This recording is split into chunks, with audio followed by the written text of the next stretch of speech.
사실 우리 생화학 무기들이 이제 그 비슷한 원리일 거 아니에요. 그러니까 가볍게 보면 뭐 최루액 같은 게 이제 생화학 무기 중에 하나일 거고, 그보다 훨씬 더 이제 강해지면 인간의 생명이나 뭐 건강을 심각하게 침해할 수 있는 그런 무기들이 만들어질 거 아닙니까? 그런 무기들 가운데 현존하는 생화학 무기 중에 제일 강력하다 혹은 뭐 비인도적인 무기는 어떤 거 있습니까? 생화학이라고 하면 이제 생물 무기랑 화학 무기를 합친 거라서. 그럼 일단 화학 무기로 갈게요. 화학 무기만 본다면 신경가스 종류가. 신경가스? 네. 신경 많이 써요, 이거는?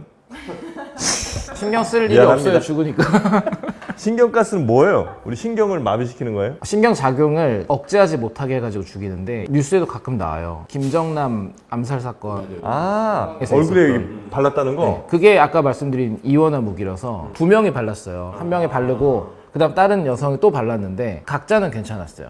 아, 그래요? 네, 그래서 두 번째 바른 사람은 중독 증상이 좀 나왔어요. 왜냐면 입이 묻어있던 게 손에 조금 묻어가지고. 그렇게 미량만으로도 이게 사실 그때 썼던 건 이제 VX라고 하는 종류의 물질이고, VX? 이것보다 좀 더 약한 기존의 무기가 살인가스라고 하거든요. 옛날에 그 일본 네, 그거 도쿄 지하철, 옴질리교에서. 옴질리교. 예. 이게 살인하면 보통 살인으로 잘못 알아들은 분들이 은근히 많은데, 살인? 네, 이 살인도 무슨 뜻인지도 모르는 경우가 사실 대부분 맞아요. 이게 만든 사람들 이름 딴 거예요, 그냥.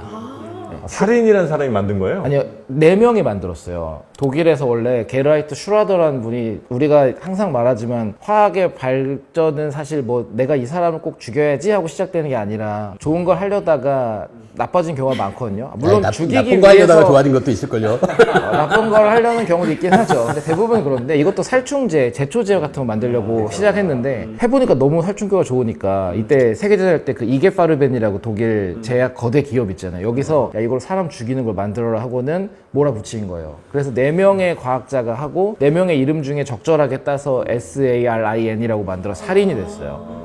아, 4명이 이웃이 아니었군요. 사인도 아니고. 네. 재밌다. 4명이 만든 살인가스를 기억하면 되겠네. 4명의 친한 이웃들. 근데 이게 청산가리보다 대충 한 500배 정도 치사량이 높아요. VX는 이거보다도 더 강력한 무기고, 청산가리도 조금만 먹어도 죽잖아요. 생각보다 사실 많이 먹어야 죽긴 해요. 청산가리가 한 300mg? 근데 청산가리는 우리가 삼키잖아요. 근데 VX나 그런 가스라서 흡입하는 거죠. 흡입해요. 피부에 닿아도 죽어요? 피부로도 들어오긴 하는데 그게 효용성은 떨어지죠. 그래서 비 오면은 이제 물에 닿으면 그렇게 되고, 김정남이 목에 발라서 죽은 거예요? 그건 VX라서 걔는 흡입이 아니라 약간 엔진오일 정도 점성이에요. 걔는. 그래서 바르면 안 씻겨 나가고 피부로 다 들어와서 죽는. 근데 그 2번 한다는 게 그러면 그게 독성을 갖는 게 두 물질이 혼합돼야지만 섞이는 시작되는 순간 만들 수가 있어요. 원래는 물질 자체 생겼는데 이렇게 하니까 보관이 너무 위험한 거예요. 보관에다 사고, 그러니까 안전한 것들로 해서 쓸 때 섞여게 해가지고 죽이자. 그 마치 그 우리 저 접착제 중에 두 개 분리될 땐 접착 별로 안 그거랑 되다가 똑같아요. 섞으면 접착제 되는 것처럼 네, 열나고. 네. 그런 게 있어요. 요새는 다 그렇게 만들어요. 그 노비촉이라고 러시아에서 하던 그것도, 그건 VX보다 더 세거든요, 그것도. 근데 그것도 2개 따로 만들어 보고. 장훈정 씨 어떻게 이렇게 많이 알아요, 이 부분? 저는 원래 이 분야를 좋아해서 공부 많이 해요. 노비촉은 정확한 조성이 공개가 안 됐죠. 되게 종류가 많아요. 그러니까 정확한 건 아니고 뭐가 있다는 한데 계속 지금도 새로운 게 나오고 있어요. 그게 근데 국제 협약에 지금 위반 아닙니까? 러시아? 위반이죠. 그렇죠. 연구가 위반인가요? 아니면 사용이 위반인가요? 생산이. 그러니까 연구는 할 수는 있고. 연구는 그게 있어야, 우리나라도 신경가스가 있어요. 왜냐면 그게 있어야지 이거를 제거하거나 해독하는 기술 연구라니까. 근데 대량 생산을 하거나 생산하고 사용하는 사용하는 거 금지. 그 말씀 듣고 보니까 왜 폭탄벌레라는 거 있잖아요. 폭탄벌레가 뭐예요? 걔가 폭탄먼지벌레라고 포식자가 먹으면 팡 하고 터져요? 쏴요. 확. 근데 그게 똑같아. 얘가 몸 안에 2개를 분리해 갖고 있다가 물리려면 팍 쏘는데, 그 실험한 사진 보면 개구리가 얘를 먹으려, 벌레는 요만해요. 개구리가 먹으려 가서 이렇게 탁 들어갔어요, 입에. 네. 팍 뱉고 개구리가 팍 쓰러져요? 경련을 일으켜요. 딱 그거 얘도 몸 안에 갖고 있다가 잡으면은 팍 폭탄먼지. 거기도 2개씩을 섞는 거예요? 예, 2개 분리해 있다가. 그 벌레가 그거잖아요. 다윈인가 어린 시절에 곤충 채집을 너무 좋아해서 밖에 나갔는데 벌레를 발견했어요. 이거 마음에 드니까 집에 가져가 표현 만들어야지. 잡고 또 가다가 또 좋은 게 또 잡았는데 또 가다가 또 발견한 거예요. 어떡할까 고민하다가 한 마리를 입안에 넣고 잘 이제 씹지 않고 잘 보관하고 그다음에 이거 얼른 집어들고 집으로 막 뛰어가는 중이었는데 다윈이? 하필 입에 집어넣은 게 폭탄 먼지벌레여서 입에서 팡 이렇게 했는데 그걸 뱉지도 못하고 그 상태로 막 집에 갔다 이런 에피소드가 전해지더라고요. 원래는 진짜. 아, 그 그래요? 정도로 좋아했다. 폭발력이 얼마나 됩니까 그게? 폭발력이 일종의 얘가 쉽게 방귀를 낀다고 보시면 돼요. 굉장히 팍 세게 개치고는 굉장히 세요. 근데 그 친구는 이거 나오는 신체 기관과 이거 나오는 신체 기관이 마지막쯤에 같이 합쳐지는 거예요? 아니 그 좀 다른 구멍이 있는데 그 구멍 바로 그 직전에 그 두 방이 이렇게 있더라고요. 아, 그래서 그래요? 합쳐갖고 탁 내보내더라고요. 개미 중에서도 폭발하는 개미가 있거든요. 얘네들은 진짜 개미가 효율적인 곤충이라고 원래 생각을 하잖아요. 그러다 보니까 어릴 때는 이게 없다가 늙은 일개미가 되면서 물질을 점점 쌓아서 침입해 오면은 노병들이 몸을 던져 터져서 같이 죽는 역할이 달라지는 거네요. 너무 무서운데 개미는. 와, 그 진짜 효율적이네. 근데. 공동체를 위해서 이렇게 희생하는 거네요. 멋있는데 좀 약간 거만하기도 하고. 재밌다. 그 폭탄 먼지벌레 그 친구들은 그 공격을 평생에 한 번만 할 수 있어요? 아니요. 아니면 계속 충전이 되는 거예요? 그럼요. 근데 그 개미는 나중에 이제 누가 안 쳐들어오면 점점 독이 쌓일 거 아니에요. 아, 걔네도 이제 이거를 몸에서 합쳐지는 순간 터지는 거라 늙어 죽으면 그냥 별 문제 갈 없어요. 수도 있고. 아, 그래요. 하긴 독성을 물질을 만든 다음에 거기에 내성을 갖는 것보단 이런 방식으로 하는 게 훨씬 효율적이겠다. 아, 그래서 이제 그 신경가스 중에 굉장히 강한 게 살인가스라는 게 아까 그 청산가리보다 한 300배 정도 되고 그 살인가스보다 더 강력한 게 VX. VX가 예전에 그 더 록인가 하는 그 영화에 나왔던 초록색 구슬. 실제로는 노란색이에요. 그 영화라 그렇고. 아, 이거 거짓말입니까, 이거? 이 초록 이렇게 된 네. 거예요. 네, 초록색 아니고 약간 아, 그래요? 누리끼리한 기름 같은 생겼어요. 아, 근데 그거는 조금만 터져도 정말 그 영화에서도 막 어디 뭐 LA를 날려버린다 뭐 이런 얘기가 있었던 것 같은데 그 정도로 심각한 거예요? 그 정도는 아니죠. 사실 그렇게 멀리 갈 수는 없고 얘는 끈적끈적한 거라서. 근데 신경가스, 살인가스는 그럴 수 있는 게 얘가 기체기도 하고 공기보다 무거우니까 밑에 깔려요. 그래서 좀 약간 대기가 안정화된 새벽이나 저녁에 써야 효과가 좋아요. 아, 효과가 좋아요. 너무 매니아틱하셔. 그래서 지하철에서 그래서 지하철에서. 아, 그럴 수도 있겠네. 이 친구는 바르는 것 말고는 별로 이렇게 큰 악영향을 미치진 않아요? 이게 바르는 걸로 된다라는 건 먹든 흡입하든 효과가 다 있다는 거긴 해요. 왜냐면 피부를 뚫고 들어오는 게 더 힘든 일이니까. 아, 혹시 그 러시아에 왜 반정부 인사 같은 사람들 홍차 마시면 바로 가시잖아요. 그게 이거랑 같은 애예요? 아니요, 그거는 폴로늄이에요. 아, 좀 다른 거예요? 원소인데 방사성 몸속에서 방사능을 만들어내는 건데 이걸 썼다라고 말한 적 없는데 이걸 그렇게 우리가 추정하는 이유는 폴로늄을 생산하려면 핵폐기물을 정제를 해야 돼요. 그리고 그 한 명을 죽일 때 그때 과거에 리트비넨코 죽일 때 썼던 양이면 한 2억 원 정도 가치라서 한 명 사망시키는데 필요한 시키는 데가 아니라 그때 실제로 이제 썼던 거의 함량을 보면 그 양이면 이 정도라 이거는 개인이 할 수 있는 게 아니라 분명 국가가 보여주기 위해서 우리가 언제든 이렇게 할 수 있다. 그러려면 거대 국가면서 핵폐기물이 있고 이런 걸 마음대로 쓸 수 있는 국가밖에 없다 해서 심증으로 가는 거지. 아, 그래요? 이게 공식적으로 뭐 무기가 됐다 이런 거는 얘기를 안 하고 무기가 됐다고 말 안 하지만 원래 그 발견자도 이제 퀴리 부부였고 퀴리 부부도 이걸 발견하고 계속 하면서 피폭이 돼서 돌아가시고 한 거라 무조건 사람을 죽게 한다라는 건 맞죠. 원소 중에서 제일 위험한 원소. 그 원소 이름도 폴란드에서 온 거예요. 네, 그거를 따서 자기 모국이었으니까 퀴리 퀴리. 부인. 네, 마담 퀴리. 그런 입장에서 결코 좋지만 않겠네. 그때는 이런 걸 몰랐죠. 근데 그 VX 같은 경우는 그 친구 정도의 독성이면 지금 우리 인류가 만들어낸 것 중엔 혹은 뭐 자연에 존재하는 것 중에도 가장 강한 수준이에요? 자연에 존재하는 거가 더 강하긴 하죠. 자연이 세상- 더 강해요? 보툴리눔. 보툴린을 만든. 그게 모든 물질 중에 가장 치사율이라 그러는 그. LD50가 제일 네, 낮죠. 그게 제일 낮아서 제일 독한. 아마 물질로. 1g이면은 한 100만 명. 시사량. 예.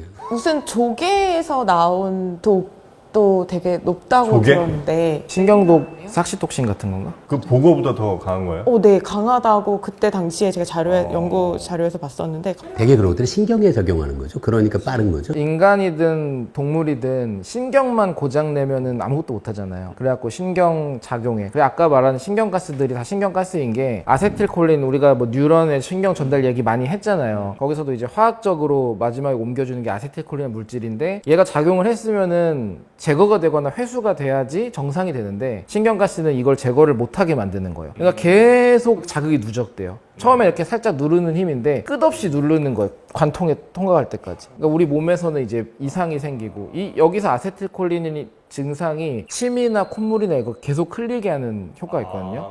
그래서 약 중에 항콜린제라고 그 멀미약이나 이런 거 있잖아요. 이거 먹으면 침이 안 나고 입이 마르는 게 그 기능을 막는 거라 반대 효과가 나오는 거예요. 그럼 그 콜린 그거 들어가는 게 혹시 우리가 예전에 군대 가면 화생방 훈련하지 않습니까? 그거 할 때 계속 침이랑 눈물이랑 콧물 나오거든요. 그거예요 혹시? 그거는 최루 CS탄. 아, 그 CS예요? 그거는 네, 죽지는 않는. 저도 화성방 훈련 지금도 이해 안 가는 게 그게 거기 사실 마스크 쓰는 훈련을 해야 되는데 왜 거기 들어가면 옛날에는 마스크 벗으라 그랬는데 이해를 못하겠어요. 그냥 우리가 싫었던 것 같아요. 그렇지 않아요? 왜 거기서 벗으라 그래? 그래, 그 쓰고 살아남는 훈련을 해야 되는데 그치. 죽는 훈련을 해요. 들어가면 벗으래. 그 노래도 시켜요. 맞아. 그 안에서 노래를 시켜. 아유 참 미친 것 같네. 이해를 못했어 그때도. 여튼 신경가스들을 그러면 우리가 뭐 예를 들어 방독면을 쓰면 거의 모든 종류의 뭐 독성가스들은 다 걸러지는 거야? 아니면 그것도 이제 종류가 몇 개 좀 한정돼 있는 겁니까? 제가 알기로는 다 걸을 수 있는 걸로 알고 있어요. 아, 그래요? 네, 사용하는 것들 중에서는 다 걸을 수가 있고 그래서 이제 빨리 쓰는 훈련을 하는 게 그걸 쓰면 어떻게든 되고 대신에 이제 피부 노출된 데에 닿는 거는 어떻게 할 수가 없죠. 피부 노출된 거는 신경가스는 보통 피부로는 잘은 안 들어오니까 그나마 비가 와서 묻거나 하는 게 아니면 방독면은 효과가 좋고 사실 제일 거기 여러 작용들이 있는데 뭐 활성탄 같은 거 들어있어요 사실. 그래서 우리가 뭐 음독으로 뭐 잘못 먹었을 때도 해결책 중 하나 그냥 활성탄을 막 퍼먹이는 것도 있어요. 그게 진짜 제일 효과가 좋고 간단한 활성탄이라는 게 그 숯 같은 거예요? 숯 같은 건데 약간 표면에 다른 물질이 잘 붙을 수 있게 활성화를 시켜놓은 거라 막 끌어들여가지고 다 붙어버려요 지금. 아, 그래요? 근데 저는 그 화학 무기를 좀 이야기할 때 항상 좀 궁금했던 게 사실 화학 무기는 다른 일반적인 화력 무기에 비해서 약간 불확실성이 좀 크다고 생각을 했거든요. 왜냐면 단순히 무기를 설치하고 끝나는 게 아니라 그 주변 공기 흐름에 따라서도 결과가 달라지고 심지어 아군까지도 피해를 입을 수 있는 가능성이 있잖아요. 아, 그치. 옛날에 독일의 프리츠 하버 그 사람이 이제 본격적으로 화학전을 처음 시작을 했는데 기록을 보면은 이제 독일군이랑 앞에 연합군이랑 이제 전쟁을 할 때 실제로 이제 캐나다 군인들이 약간 그때 좀 낭설이 있어서 소변을 바른 마스크를 하면은 이게 피해가 덜하다 이제 그런 이야기가 있었대요. 사실은 그냥 물을 바른 마스크여서 이제 효과가 있었던 건데 소변에 좀 뭔가 성분이 있다라고 생각을 했다고 하더라고요. 그래서 제가 그렇게 방어하고 했는데 날씨 예보가 약간 틀릴 때가 있어서 독일 군들도 이제 똑같이 피해를 입고 그런 경우들이 있더라고요. 그래서 굳이 왜 화학 무기를 되게 본격적으로 무기화를 하려고 시도하는지 날씨는 사실 컨트롤할 수 없잖아요. 그래서 그게 항상 좀 궁금했어요. 예전은 이쪽 두 군대가 대치하고 있을 때 흘려보내는 방식이었다면 요즘은 그냥 대도시에 폭탄을 이용해서 터뜨려 버리면 제일 악랄한 건 상수도 공격이죠. 아예 그냥 인원을 불출정 자수를 공격하는 목적이라 그러면 공중에 뿌리는 것보다는 수원지를 오염시키는 게 제일 악랄한 것 같아요. 요즘은 때 집마다 정수기 있잖아요. 근데 그 정수기 필터로 샘수 이게 먹잖아 우리. 씻어야 되잖아요. 근데 프리츠 하버가 화학전을 시작했다라는 건 사실 되게 왜곡된 이야기긴 하고요. 그분이 악인은 전혀 아니었고 그건 이제 나쁜 2차 사람이더만 근데. 아니 그게 극작가들이 다 바꾼 거라서 아, 그래요? 유대인이에요 원래 본인이. 그래서 히틀러가 바로 쫓아내고 하고 그랬던 거고 아, 근데 그 처음에 화학전 그거는 히틀러 이전 1차 대전 때예요. 그거는 프랑스가 먼저 화학전 시작했어요. 그래서 했고 그 법을 지켜서 대응을 했어요 하버가. 왜냐면 그때 법이 제네바 협정이 최루나 투척하거나 발사가 금지라 프랑스군이 먼저 쏴서 독일군은 그거를 땅에 묻어가지고 퍼져나가게 해서 전범이 아니었어요. 법을 다 지킨 채 전쟁을 하긴 해서. 약간 편법을 한 거죠. 그리고 이런 신경가스를 쓰는 이유가 보통 가난하거나 힘이 없는 집단이나 사람이 저항을 하기 위한 방식의 무기가 굉장히 빠르게 크거든요. 대표적인 독 같은 거였고. 근데 이거는 누구나 만들고 쓸 수가 있다 보니까 그것 때문에 빠르게 커진 거였고 국가가 달려들어야 막 뭐 원자폭탄을 만들거나 이런 개념이 아니라 실험실 하나 있고 좀 트레이닝 받으면 누구나 만들 수 있는 거다 보니까 약간 테러 집단 같은 데서도 하기가 좀 좋겠군요. 큰 전쟁보다는 사실 게릴라전이나 항쟁이나 테러가 요즘에 대표적이 되니까 네네. 그래서 더 가속화되는 것 같아요.